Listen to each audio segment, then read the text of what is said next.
Hello, good morning everyone. So today we are going to discuss our chapter first. The chapter 1 name is matter in our surroundings. So here in this chapter we are going to see all the matters, how they are and what are their physical nature. So let's start this with a short introduction of this here. As we look at our surrounding, we see a large variety of things with a different shapes, sizes and textures. Everything in this universe is made up of a material which scientists have named a matter. The air we breathe, the food we eat, stones, clouds, stars, plants, and animals, even a small drop of a water or a particle of a sand, everything is a matter.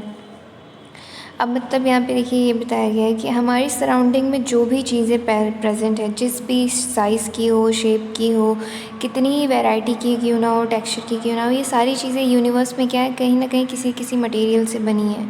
और इन सारी materials को scientist ने क्या नाम दिया है? Matter.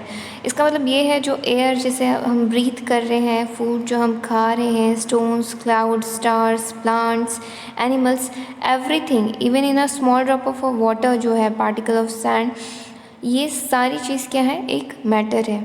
We can also see as a look around that all the things mentioned above occupy a space and have a mass. In other words, they have both mass and volume. देखिए अगर यहाँ पे अभी जो बताया गया है कि अगर हम किसी भी चीज़ की बात करते हैं जो भी मैटर है, तो कोई भी चीज़ जो है यहाँ पे है वो क्या एक स्पेस ऑक्यूपाई करती है, एक मास ऑक्यूपाई करती है। अगर हम अदर वर्ड्स में बोलें तो मास और वॉल्यूम जो है वो रखती है। Since early times, human beings have been trying to understand their surrounding. Early Indian philosophers classified matter in the form of 5 basic elements: the Panch Tava, air, earth, fire, sky, water. According to them, everything living or non-living was made up of these 5 basic elements. Ancient Greek philosopher had arrived at a similar classification of water.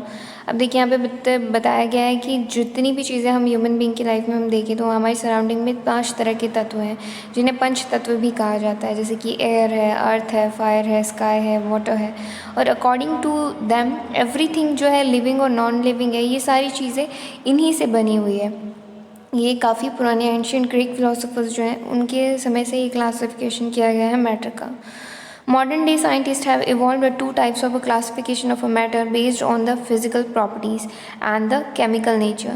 In this chapter, we shall learn about a matter based on its physical property. Chemical aspects of the matter will be taken up in a subsequent chapters. अब देखिए यहाँ पे बताया गया है कि और भी चीज़ें जो हैं, जितना भी मैटर है, फिजिकल प्रॉपर्टी है, सारी चीज़ें क्या है, कहीं ना कहीं सब मैटर में टेकन अप है, मतलब फिजिकल प्रॉपर्टी पे बेस्ड ऑन है। अब चलिए हम देखेंगे physical nature of a matter. Matter is a made up of a particle. For a long time, two schools of thought prevailed regarding the nature of the matter. One school believed a matter to be continuous like a block of wood, whereas the other thought that the matter was made up of a particle like sand. Let us perform an activity to decide about the nature of the matter. Is it continuous or a particulate? अब देखिए यहाँ पे बताया गया है कि बहुत long time से जो है टू स्कूल्स ने थॉट किया कि क्या है नेचर ऑफ मैटर जानने का। एक स्कूल ने बिलीव किया कि मैटर जो है एक कंटिन्यूस लाइक ब्लॉक है जो कि वुड का है, जो कि हर तरह में made of particle like sand, ये सारी चीज़ों में प्रेजेंट है। और इसमें एक जो है एक्टिविटी उन्होंने परफॉर्म की, वो एक्टिविटी को यहाँ पे बताया गया। You just read it out once the activity here. Now we see the how are these small particle of matter. I'm going to read that activity 1.1 and then let's see what we have here. Take a 100 ml small beaker, fill half of a beaker with a water and mark a level of water. Dissolve some salt, sugar with the help of a glass rod. Observe any change in the water level. What do you think has happened to the salt? Where does it disappear? Does the level of water change? In order to answer these questions, we need to use the idea of matter is made up of a particle. अब देखिए ये जो है इस question का answer देते वक्त हमें ये समझ में आता है कि जो भी चीज़ें जो मैटर बनी गई हैं वो क्या पार्टिकल्स की मेड अप ऑफ है। What was there in the spoon? Salt और sugar has now spread throughout the water and this is illustrated in figure. अब जो भी चीज़ें थे, सॉल्ट और शुगर हमने ली थी, वो वाटर में क्या किया, हमने मिक्स कर दी। तो मिक्स करने के बाद क्या है, वो पूरी तरह से स्प्रेड आउट हो गई है। How small are this particle of matter? अब कितने जो है स्मॉल हैं पार्टिकल ऑफ मैटर, ये हम देखेंगे यहाँ आगे। Here, activity 1.2, take 2-3 crystals of a potassium permanganate and dissolve them in 100 ml of water. Take an approximately 10 ml of this solution and put it into a 90 ml of a clear water. Take out 10 ml of this solution and put it into the another 90 ml of a clear water. Keep diluting the solution like this 5 to 8 times. Is the water still colored? So now here we see the characteristics of the particles of the matter. अब क्या characteristics होती है particles of matter की, वो हम चलिए देखेंगे आगे. Particle of matter have a space between them. अब मतलब particles जो भी होते हैं matter के, उनमें space होता है. In activity 1.1 and 1.2 we saw that the particle of a sugar, salt, Dettol or a potassium permanganate got evenly distributed in a water. मतलब बेसिकली देखिए, अगर आपने जो भी हमने एक्टिविटीज़ में देखी थी, इसमें अगर कोई भी चीज़ हम शुगर, सॉल्ट या डिटॉल या पोटेशियम परमैंगनेट को हम अगर पानी में जो है डिस्ट्रीब्यूट करते हैं या फिर हम उसे अगर हम बात करें, हम उसे घोलने की कोशिश करते हैं, तो क्या होता है, वो इवनली डिस्ट्रीब्यूट हो जाता है पूरे वाटर में. Similarly when we make a tea, coffee और a lemonade which is a nimbu pani, particle of a one type of matter get into the space between the particle of the other. मतलब दूसरी चीज़ों के मैटर, अगर हमने 2-3 चीज़ें भी मिक्स किए तो क्या हो रहा है, वो उसके साथ कहीं ना कहीं स्पेस जो है ऑक्यूपाई कर लिया. और इसी वजह से क्या है कि जब भी हम वो मैटर, अगर हम नींबू पानी की भी बात करें तो जब हम पीते हैं तो क्या होता है, हमें सभी चीज़ों का टेस्ट इवनली पूरे सिप में मिलता है. Particles of the matter continuously moving. We have a 3 activity. Let's see what we here in this. Put an unlit incense of stick in a corner of your class. How close do you have to go near it so get its smell? Now light the incense stick and what happens? Do you get the smell sitting at a distance? Record your observation. Take 2 glasses beaker filled with the water. Put a drop of a blue or a red ink slowly, carefully along the sides of the first beaker and honey in the same way in a second beaker. Leave them undisturbed in your house or in a corner of the class. Record your observation. What do you observe immediately after adding the ink drop? What do you observe immediately after adding a drop of a honey? How many hours or days does it take for the color of the ink to spread evenly throughout the water? Drop a crystal of a copper sulfate or a potassium permanganate into a glass of water and another containing cold water. Do not stir the solution. Allow the crystals to settle at the bottom. What do you observe? Just above the solid crystal in the glass. What happens as time passes? What does this suggest about the particle of a solid and liquid? Does the rate of mix change with the temperature? Why and how? अब देखो यहाँ पे बोल रहा है, basically पूरी activity में बताया गया है कि कोई चीज़ को जो है बेसिकली क्या किया. तो देखिए बेसिकली यहाँ पे बताया क्या गया है, जो भी चीज़ें हैं वो इवनली डिस्ट्रीब्यूट हुई हैं, यानी पार्टिकल्स ऑफ मैटर्स जो हैं कंटिन्यूसली क्या करते हैं, अब उस चीज़ में मूव करते हैं. उस चीज़ के बारे में एक्टिविटी बताएगी. चलिए देखते हैं ऑब्जर्वेशन क्या है इसका.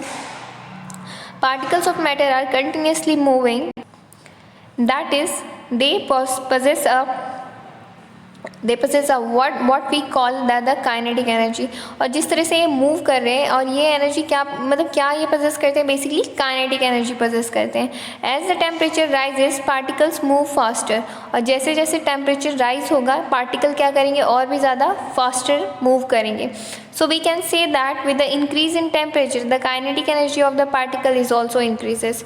तो इस बेसिस पे हम क्या कह सकते हैं कि अगर जो है टेम्परेचर इंक्रीज़ किया जाता है तो काइनेटिक एनर्जी भी जो है पार्टिकल की वो क्या होगी, इंक्रीज़ होगी. In the above 3 activity, we observe that the particle of a matter intermix on their own with each other. अब देखिए यहाँ पे जो एक्टिविटी है, यहाँ पे ये भी बताया गया है कि अगर हम पार्टिकल की बात करें तो ये क्या होते हैं, इंटरमिक्स करते हैं एक दूसरे के साथ. They do so by getting into the space between the particles. This is the intermixing of particle of a 2 different types of matter on their own is called a diffusion. यानी अब किसी चीज़ को अगर हम बात करें, 2 अलग पार्टिकल्स जो हैं वो एक दूसरे के साथ मिक्स होते हैं यानी डिफ्यूज़ होते हैं, तो वो क्या करते हैं बेसिकली अपना ही डिफरेंट जो भी उनको स्पेस चाहिए होता है वो स्पेस लेते हैं, उसी के साथ एक दूसरे के साथ इंटरमिक्स होते हैं. तो ये क्या कहलाता है, this is called be diffusion.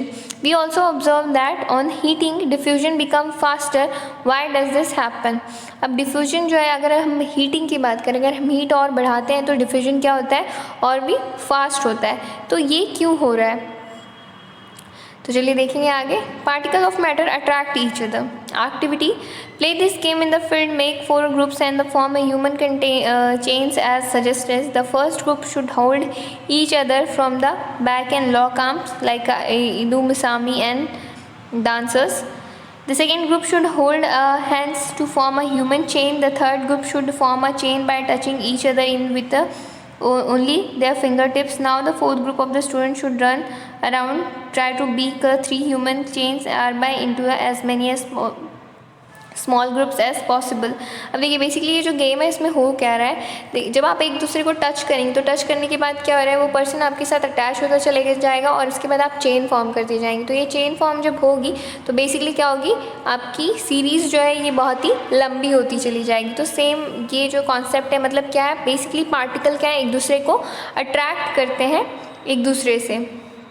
अब चलिए देखते हैं दूसरी activity, take an iron nail. ये बेसिकली इसी कॉन्सेप्ट को यहाँ पे क्लियर कर रहा है, जिसके लिए उसने 3 एक्टिविटी बताई है। I have already explain you the activity 1, so now we are going to read it out and then in case if you have any doubt in this activity you can ask me.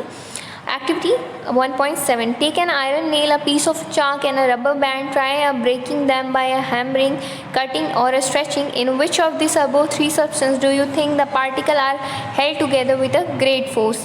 Activity 1.8, take some water in a container. Try cutting the surface of a water with your finger. Were you able to cut the surface of the water?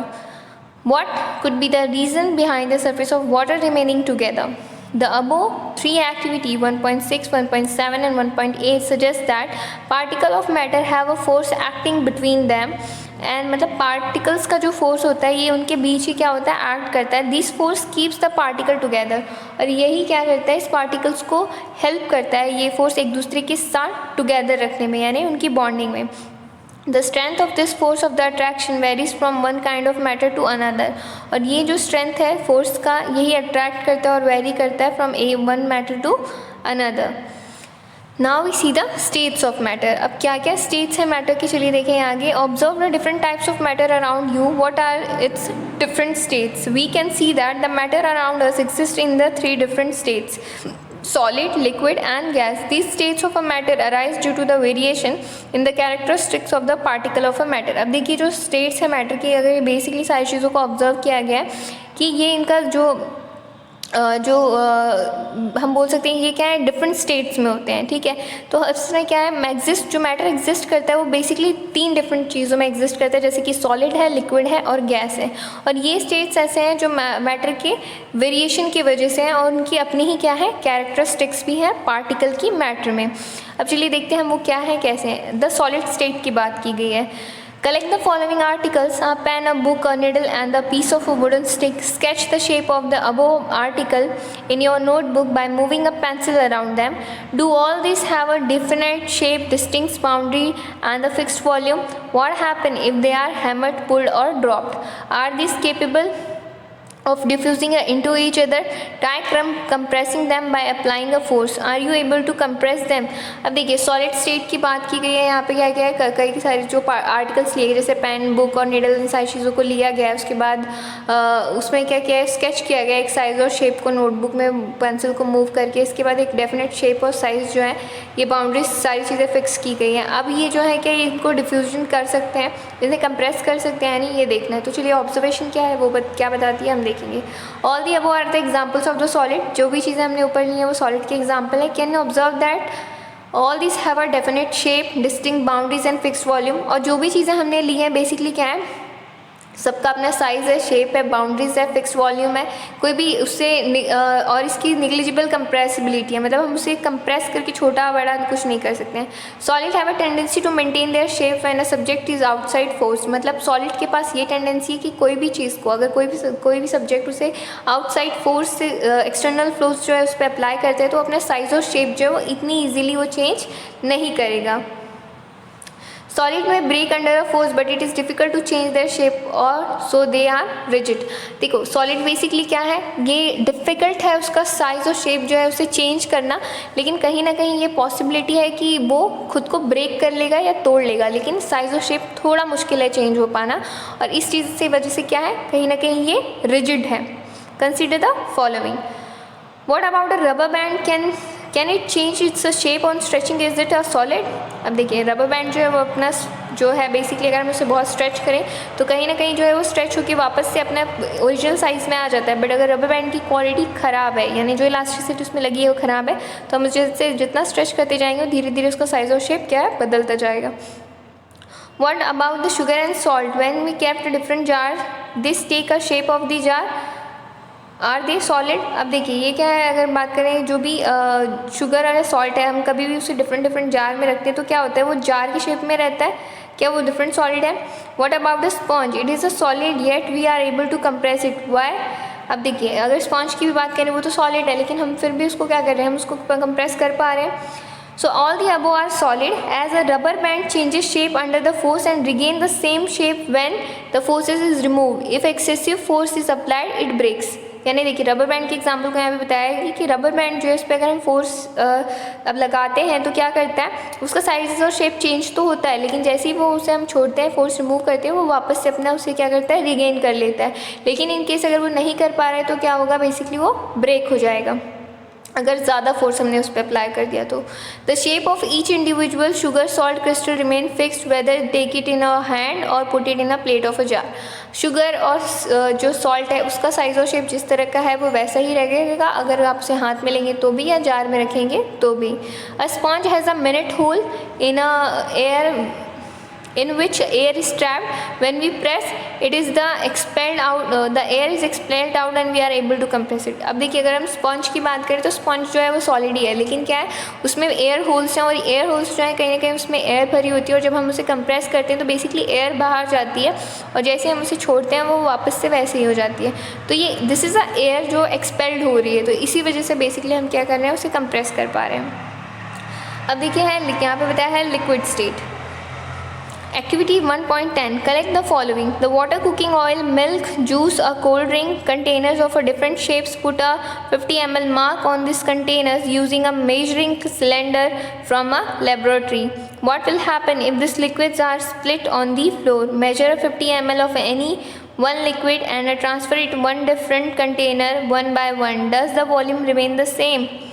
Does the shape of the liquid remain the same? When you pour a liquid from one container into another, does it flow easily? अब देखिए यहाँ पे कुछ चीज़ें की गई हैं, उसके बाद पूछा गया है इसका क्या वॉल्यूम और बाकी की चीज़ें जो शेप है वो चेंज हुआ है या वैसे ही है।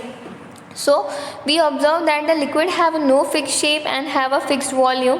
देखिए अब अगर हम यहाँ पे बात करें तो जो हमारा ऑब्जर्वेशन है वो क्या है, लिक्विड का जो है कोई फिक्स शेप नहीं होता है, लेकिन वॉल्यूम जो है कहीं ना कहीं उसका क्या है, फिक्स है। They take up the shape of the container in which they are kept, और ये जो है कंटेनर का शेप ले लेते हैं जिसमें भी उसे रखा जाता है। Liquid flow and change shape so they are not rigid but they can be called fluid. तो चेंज जो है उसका शेप चेंज हो सकता है, इसीलिए क्या है वो रिजिड नहीं है, लेकिन उसे हम फ्लूइड बोल सकते हैं। Refer to activity 1.4 and 1.5 where we saw the solid and liquid can diffuse into a liquid. The gases from the atmosphere diffused or dissolved in water. These gases, especially oxygen and carbon dioxide, are essential for survival of the aquatic animal and plants. All the living creatures need to breathe survival. Aquatic animals can breathe under the water due to the presence of the dissolved oxygen in water. Thus we may conclude that the solid, liquid and gases can diffuse into a liquid. अब देखिए यहाँ पे बात की गई है जो liquid है उसमें जो भी सॉलिड है या गैसेस हैं ये क्या होते हैं, उसमें हम डिफ्यूज़ कर सकते हैं। अगर हम ऑक्सीजन की बात करें तो क्या ये गैस है और लिक्विड में कहीं ना कहीं ये डिफ्यूज़ है, इसी वजह से जो भी एक्वाटिक एनिमल्स हैं वो क्या कर पा रहे हैं, ब्रीथ कर पा रहे हैं। अब देखिए यहाँ पे बताया गया है the gaseous state. Have you ever observed a balloon sailor filling a large number of a balloon from a single cylinder of a gas? Inquire from him how many balloons is he able to fill from one cylinder. Ask him which gas does he have in the cylinder. Activity 1.11. Take a 300 ml of syringes and close the nozzles by a rubber cork as shown in figure 1.4. Remove the pistons from all the syringes. Leave the syringe untouched. Fill water in the second and the piece of chalk. अब चलिए देखिए हम directly इसका observation क्या है पहले यहाँ पे। We observe that the gases are higher compressible and compared to solid and liquid. अब देखिए यहाँ पे क्या ऑब्जर्व किया है, जो गैस है वो ज़्यादा compressible है as compared to solid and liquid. The liquefied petroleum gas which is the LPG cylinder that we get in the home for a cooking or in the oxygen supply to the hospital in the cylinder is compressed gas. यानी जो चीज़ें अगर हम बात करें, जो LPG हम use कर रहे हैं, which is a liquid petroleum gas, या जो ऑक्सीजन सिलेंडर में ऑक्सीजन है, these are the what compressed gases. So is used for a fuel these days in our vehicles just like a natural gas, and due to its a higher compressibility the large volume of gas can be compressed into a smaller cylinder and the transported easily। और इसीलिए क्या है, ये easy है कि ज़्यादा से ज़्यादा गैस जो है हम छोटे से छोटे सिलेंडर में हम भर के क्या कर सकते हैं, बेसिकली हम ट्रांसपोर्ट कर सकते हैं easily। We can come to know about what is being cooked in the kitchen without even entering there by the smell that reaches our nostrils। यानी कई बार ये भी होता है कि देखिए अगर हम किचन में नहीं घुसे हैं तो भी हम क्या है उसकी स्मेल्स को पहचान के समझ जाते हैं कि क्या एक्चुअली हमारे घर में बना है। The particle of the aroma of the food mix with the particles of the air spread into the kitchen and reaches even a farther away. The smell of the hot cooked food reaches us to in the seconds, and compare this with the following rate of a diffusion of a solid and liquid due to a high speed of a particle and a large space between them.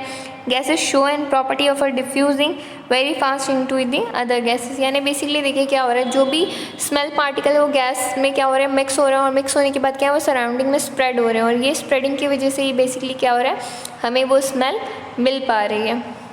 In the gaseous state, the particle move about randomly at a high speed. Due to this random movement, the particle hit each other and also the walls of the container.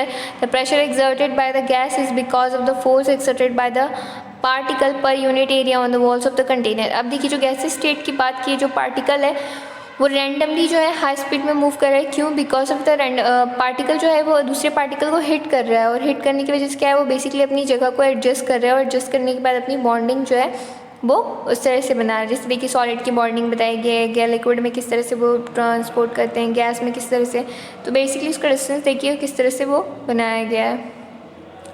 Now can matter change is state. अब देखिए जो matter है क्या वो अपना state जो है वो चेंज कर सकता है, वो हमें देखना है। चलिए देखते हैं आगे। We all know from our observation that water can exist in the three states of the matter, which is solid and ice, liquid as the familiar water, and gas as the water vapor. What happens inside the matter during the change of state? What happens to the particle of a matter during the change of the state? How does this change of the state take place? We need answers to this question, isn't it? हमें देखिए यहाँ पे basically देखना है, अगर solid की बात करें जो कि एज अ आइस है, लिक्विड की बात करें जो कि फैमिलियर वाटर है, गैस की बात करें तो एज अ वाटर वेपर। यानी कि ये जो वाटर है ये तीनों लेवल स्टेट में हमने देखा है, तो ये स्टेट्स में चेंजेस क्या हो रहे हैं, कैसे हो रहे हैं, उस चीज़ को देखना है। तो effects of change of a temperature जो है वो किस तरह से इसे अफेक्ट कर रहा है, उसके ऑब्जर्वेशन हम यहाँ पढ़ेंगे। On increasing the temperature of a solid, the kinetic energy of the particle increases। यानी अगर हम टेम्परेचर इंक्रीज़ कर रहे हैं किसी भी सॉलिड का, तो उसका काइनेटिक एनर्जी जो है बेसिकली क्या हो रहा है, उस पार्टिकल का इंक्रीज़ वो भी हो रहा है। Due to the increase in the kinetic energy, the particles start vibrating with a greater speed। अगर पार्टिकल स्टार्ट करेंगे वाइब्रेट करना तो क्या होगा, उससे भी और ज़्यादा स्पीड में वो वाइब्रेट करना शुरू करेंगे। The energy supplied by the heat overcomes the forces of attraction between the particle. जो एनर्जी सप्लाई की गई है हीट के द्वारा, ये क्या कर रही है, ओवरकम कर रही है फोर्सेज ऑफ अट्रैक्शन को between particles, and the particle leave their fix position and start moving more freely.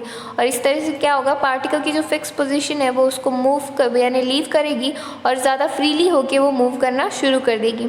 A stage is reached when a solid metal is converted into a liquid. अब ये जो है ये stage ऐसी होगी जहाँ पे सॉलिड मेल्ट होके क्या होगा, कन्वर्ट हो जाएगा लिक्विड में। The minimum temperature at which a solid melt to become a liquid at the atmospheric pressure is called a melting point। यानी वो स्टेज जहाँ पे वो ऐसा मिनिमम टेम्परेचर जहाँ पे सॉलिड जो है वो मेल्ट होकर लिक्विड हो रहा है, उस एटमॉस्फेरिक प्रेशर को हम क्या करेंगे, मेल्टिंग पॉइंट कहेंगे। The melting point of a ice is a 273.15 K, and the process of a melting, that is change of the solid state into a liquid state, is also known as a fusion। When a solid melts, its temperature remains the same, so where does the heat energy go? अब देखिए basically क्या हो रहा है यहाँ पे, अगर melting point पे जो आइस है अगर मेल्ट हो रहा है तो इस प्रोसेस में जो चेंज हो रहा है सॉलिड का लिक्विड में, और ये जो प्रोसेस है फ्यूजन कहला रहा है। तो जब सॉलिड मेल्ट होता है तो उसका टेम्परेचर क्या सेम रहता है, सेम रहता है। So where does the heat energy go, तो हीट एनर्जी कहाँ चली जा रही है। अब इसका आंसर देखिए क्या है, you must have observe that the during the experiment of the melting that is the temperature of the system does not change after the melting point it reach till all the ice melts and this happens evenly though we continue the heat the beaker, that is we continue to supply heat and this heat gets used up in the changing the state by overcoming the forces of attraction between the particle. As this heat energy is absorbed by ice without showing any rise in temperature, it is considered that it gets hidden into the content of the beaker and is known as the latent heat. अब ये किस तरह की heat होती है, ये latent heat कहलाती है, यानी हीट जो है उस बीकर में रहेगी। The word latent means a hidden, और latent word का मतलब क्या होता है, it's a hidden. The amount of heat energy that is required to change 1 kg of solid into a liquid at atmospheric pressure, its a melting point is known as the latent heat of a fusion. अब देखिए क्या है, जो भी heat amount of heat जो energy हमें चाहिए 1 kg solid से उसको एटमॉस्फेरिक प्रेशर में लिक्विड में जो है उसे चाहिए हमें, तो ये क्या कहलाएगी, लेटेंट हीट फ्यूजन कहलाएगी। So the particles in water at 0 degrees Celsius have a more energy as compared to the particle in the ice at the same temperature. When we supply heat energy to the water, particles start moving even faster. At a certain temperature, a point is reached when a particle have enough energy to break free from the forces of attraction of each other. At this temperature, the liquid starts changing into the gas, and the temperature at which liquid starts boiling, the atmospheric pressure is known as the boiling point. And the boiling is a bulk of phenomena. Particle from a bulk of the liquid gains enough energy to change into a vapor state. अब देखिए basically क्या है, किसी भी चीज़ को जो energy हमें required हो रही है किस चीज़ को, पार्टिकल्स को, वाटर के पार्टिकल को मूव करवाने के लिए, तो कहीं ना कहीं टेम्परेचर की ज़रूरत पड़ रही है। और जब हम टेम्परेचर बढ़ा रहे हैं तो क्या हो रहा है, इतनी एनर्जी इनफ है उनके बीच के अट्रैक्शन को ब्रेक करने के लिए। और जैसे ही ये ब्रेक होगा तो क्या होगा, ये जो पार्टिकल्स हैं बहुत ही स्पीडली क्या करेंगे, फ्रीली मूव होना शुरू हो जाएंगे। और जब ये फ्रीली मूव होना शुरू होंगे यानी बॉइलिंग पॉइंट जब आएगा इसका, तो ये हम जानेंगे कि ये पर्टिकुलर चीज़ का क्या है, ये बॉइलिंग पॉइंट है। ये बॉइलिंग पॉइंट जो है ये एक बल्क फिनोमिना है, और ये क्या है, बेसिकली लिक्विड जो है ये गेन करता है इनफ एनर्जी क्या करने के लिए, ये लिक्विड से वेपर स्टेट में चेंज होने के लिए। अब चलिए हम देखते हैं आगे। This is a effect of change of pressure. देखिए यहाँ पे बेसिकली एक्टिविटी भी बताई गई है, एक्टिविटी को आप रीड कर लीजिएगा। अब हम देखेंगे क्या, effect of a change of a pressure. We have already learned that the difference in the various states of the matter is due to the difference in the distance between the constituent particle. अब देखिए effect of change of pressure की बात की गई, तो यहाँ पे already बताया गया है कि हम ऑलरेडी ये जानते हैं कि डिफरेंस होता है जिस भी स्टेट ऑफ मैटर की अगर हम बात करें तो उनके बीच के डिस्टेंसेस में बेसिकली क्या करता है, उनके पार्टिकल्स के बीच में डिस्टेंस जो होता है ये डिफरेंट होता है। तो क्या होगा अगर हम ये जो प्रेशर है किस इस तरह से मूव प्रेस करें कि जो मतलब उसे कंप्रेस करे गैस से जो एनक्लोज होगा in a cylinder, will the particle come closer, do you think that is increase the decreasing the pressure can change the state of matter. तो क्या आपको लगता है इंक्रीजिंग और डिक्रीजिंग ऑफ प्रेशर जो अगर हम करते हैं किसी चीज़ में तो क्या उसका मैटर में चेंजेस, किस स्टेट में चेंजेस मिलेगा। चलिए देखते हैं आगे। यहाँ पे एक जो है किया गया है, जो फिगर दिखाया गया है यहाँ पे क्या किया है, फोर्स अप्लाई किया गया है मैटर में जो कि क्या हो रहा है उसे और भी ज़्यादा क्लोज ला रहा है। तो applying a pressure and reducing a temperature can liquefy a gases. Have you heard the solid carbon dioxide is stored under the high pressure solid which is a CO2 and gets converted directly to the gaseous state on decreasing of pressure to the 1 atmospheric without coming into a liquid state. This is the reason that the solid carbon dioxide is also known as the dry ice. अब देखिए यहाँ पे dry ice का example लिया गया है, तो हाँ ये चीज़ पॉसिबल है। अब वो कैसे, देखिए अगर हम प्रेशर अप्लाई करते हैं और टेम्परेचर रिड्यूस करते हैं तो लिक्विफाई करते हैं किसको, गैस को। हैव यू हर्ड, अगर सॉलिड कार्बन डाइऑक्साइड जो है, सॉलिड कार्बन डाइऑक्साइड क्या होता है विच इज़ CO2, तो ये कैसे होता है, ये काफ़ी हाई प्रेशर में स्टोर किया जाता है सॉलिड CO2 को, जो कि कन्वर्ट करता है डायरेक्टली गैसियस स्टेट से किस स्टेट में, सॉलिड स्टेट में। अब ये क्या है, जैसे कि sorry without coming into a liquid, मतलब यहाँ पे लिक्विड फॉर्म में जाएगा ही नहीं, डायरेक्टली गैस से वो सॉलिड फॉर्म में आएगा। ये इसका एग्जांपल क्या है, जो आपने ड्राई आइस की अपनी जो घर की रेफ्रिजरेटर्स होती हैं उसके अंदर जो आइस जमता है फ्रीजर में, आपने देखा होगा वो जो है वो क्या कहलाती है, ड्राई आइस कहलाती है। Thus we can say that the pressure and the temperature determine the state of a substance whether it will be a solid, liquid or a gas है। और यही जो है क्या है, इस चीज़ को डिटरमाइन करता है किस चीज़ को, सब्सटेंस के कि वो क्या है, सॉलिड में रहेगी, लिक्विड में रहेगी या गैस में रहेगी। यानी बेसिकली 2 पॉइंट्स हमारे लिए इंपॉर्टेंट है, क्या, pressure and temperature. Now we see the evaporation. तो चलिए देखते हैं आगे। Do we have always need to heat or change a pressure for changing the state of matter? Can you quote some examples from everyday life where the change of state from a liquid to a vapor takes place without the liquid reaching to the boiling point? Water, when left uncovered, slowly change into a vapor. Wet clothes dry up. What happens to the water in the above two example? देखिए evaporation की बात की गई है, तो evaporation कैसे हो रहा है, मतलब क्या आपने कभी देखा है कि किसी चीज़ को आपने नॉर्मली रख दिया है, उसे बॉईल नहीं कर रहे हैं, लेकिन फिर भी क्या हो रहा है, एज अ वेपर होके वो बिना बॉइलिंग पॉइंट पे गए इवेपोरेट हो जा रहा है। अगर हम गीले कपड़ों को अगर हम धूप में या कहीं बाहर रख देते तो क्या होता है, धीरे धीरे वो ड्राई हो जाते हैं। तो ये चीज़ें क्या हो रही है, कैसे हो रही है, क्या इसकी एग्जांपल आप दे सकते हो? तो चलिए देखते हैं आगे। We know that the particle of matter are always moving and are never at rest. हम जानते हैं मैटर का जो पार्टिकल है ये क्या करता है, हमेशा मूव करता है, कभी भी रेस्ट पोजीशन पे नहीं रहता है। At a given temperature in any gas, liquid, solid and there are a particle with different amounts of a kinetic energy. In this case of a liquid, a small fraction of a particle at the surface having a higher kinetic energy is able to break away from the forces of attraction of the other particle and gets converted into a vapor. This phenomena of change of a liquid into a vapor at any temperature below is a boiling point is called a evaporation. I am going to repeat again. At a given temperature in any gas. ठीक है, एक given temperature में किसी भी gas के लिए, liquid के लिए या सॉलिड के लिए, there are a particle with a different amounts of a kinetic energy. जो भी मैटर हम लेते हैं वो उसमें डिफरेंट अमाउंट की काइनेटिक एनर्जी होती है।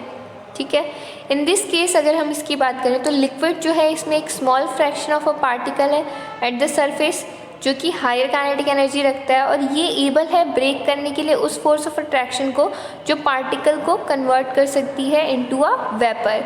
तो यही फिनोमिना जो है वो यूज़ होता है लिक्विड का वेपर में होना इन अ टेम्परेचर जो कि वो बॉइलिंग पॉइंट से भी कम है, और इसे ही हम कहेंगे क्या, evaporation. Now we see the factors affecting a evaporation. क्या क्या है यहाँ पे देखिए बताया गया है एक्टिविटी में। So let's see, we are going to directly study a observation. You just read it out once the activity 1.14. So let's see what we have here in this observation. You must have observed that the rate of the evaporation increases with, कैसे हो रही है, an increase of a surface area. We know that the evaporation is a surface phenomena. जैसे कि हम जानते हैं जो evaporation है वो क्या है, एक surface phenomena है। If the surface area is increased, यानी अगर उसका surface area बढ़ा दिया जाए तो rate of evaporation क्या होगा, increase हो जाएगा। For example, putting a cloth for drying up, we spread them out. जैसे कि अगर हम क्लोथ है, क्लोथ को क्या करते हैं, अगर वो गीला है तो हम उसे पूरी तरह से खोल के अच्छे से सुखाते हैं, यानी हम डायरेक्टली उसको नहीं करते हैं, हम प्रॉपरली उसके प्रॉपर स्टेट में जो है उसे खोल के रखते हैं, तो क्या होता है वो सूखता है जल्दी। An increase of a temperature, अगर टेम्परेचर की बात करें, with the increase of temperature more number of particle get enough kinetic energy to go into the vapour state. अब यानी टेम्परेचर इंक्रीज होता है तो पार्टिकल को क्या मिलती है, इनफ काइनेटिक एनर्जी मिलती है जो उसे वेपर स्टेट में जाने में हेल्प करती है। और डिक्रीज इन ह्यूमिडिटी, अब डिक्रीज इन ह्यूमिडिटी का क्या है, humidity is the amount of the water vapour present in the air around us can not hold more than a definite amount of a water vapour eight a given temperature. If the amount of water is in air is already high, the rate of evaporation decreases. यानी humidity अगर ज़्यादा रहेगी यानी क्या होगा, अगर air around us can not hold more than a definite amount of water vapour eight a given temperature, तो क्या होगा, ह्यूमिडिटी बढ़ जाएगी और इस स्टेट में क्या होगा, इवेपोरेशन कम हो जाएगा।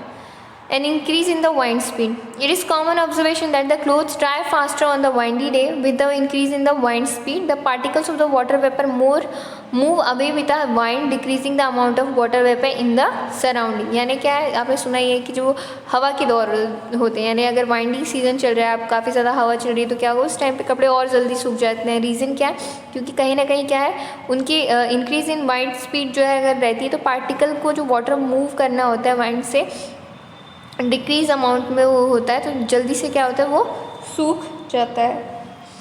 अब चलिए हम देखते हैं आगे, how does the evaporation cause cooling. अब इवेपोरेशन जो है ये कूलिंग को कैसे कॉज करती है वो हम देखेंगे।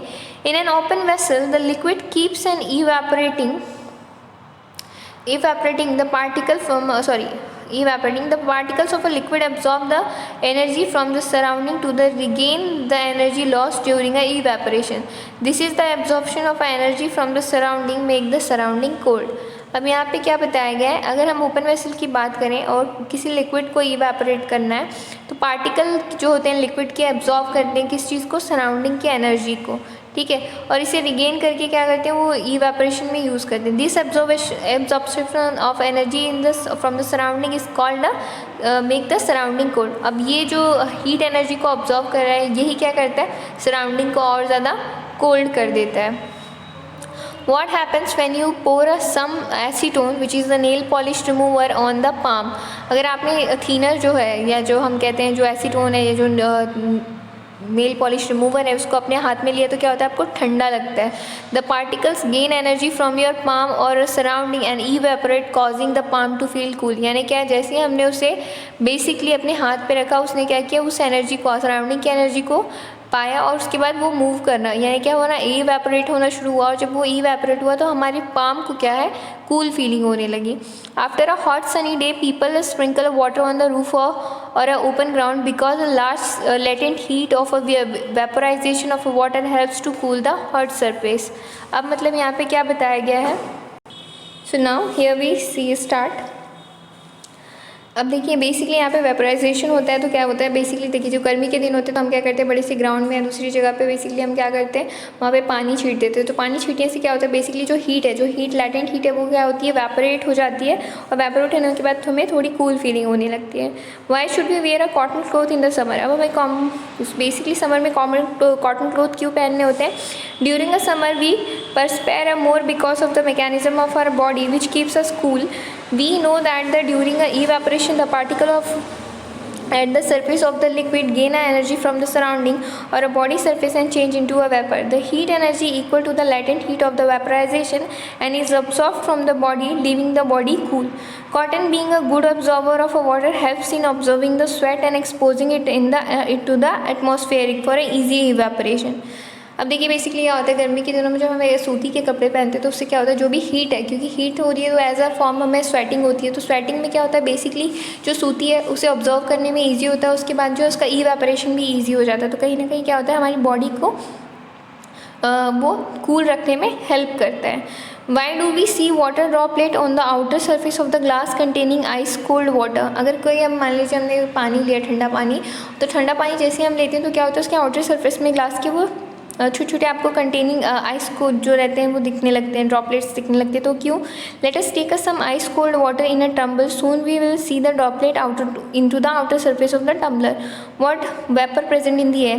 I am coming in the contrast with a cold glass of water loses the energy and gets converted into a liquid stage which we set as a water droplet. मतलब क्या होता है, बेसिकली देखिए जो सराउंडिंग में जो energy है जिस भी तरह की हीटेड है जो है, जैसे हमने ठंडा पानी लिया तो क्या हुआ, वो जो एनर्जी है वो बाकी की चीज़ों को एज अ लिक्विड फॉर्म में ले लेती है, लिक्विड स्टेट में कन्वर्ट कर लेती है और वो जो है एज अ ड्रॉपलेट उस चीज़ को में हमें दिखाई देते हैं. आई होप ये चैप्टर आपको समझ आ गया है. In case if you have any doubt regarding this chapter you please ask me and या thank you for the day.